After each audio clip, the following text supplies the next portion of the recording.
ताज्या बातम्यांसाठी ठाणे वृत्तांतला सबस्क्राईब करा आणि बेल आयकॉनवर क्लिक करा आणि पाहत रहा ठाणे एकसंघ, फक्त ठाणे वृत्तांत सोबत।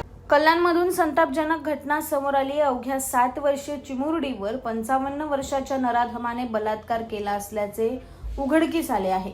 या घटनेनंतर पालकांनी संताप व्यक्त केला असून आरोपी विरुद्ध पोलीस ठाण्यात तक्रार दाखल केली। पोलिसांनी गुन्हा दाखल करून 55 वर्षीय आरोपीला ताब्यात घेतले।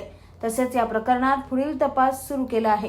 कल्याण पूर्वमधील कोळशीवाडी परिसरात पीडित मुलीवर तिच्याच परिसरात राहणारा आरोपी जुमई आली शेख याने तिला टोमॅटो देतो सांगून घेऊन गेला। यानंतर तिच्याशी गैरवर्तन करत तिच्यावर लैंगिक अत्याचार केले।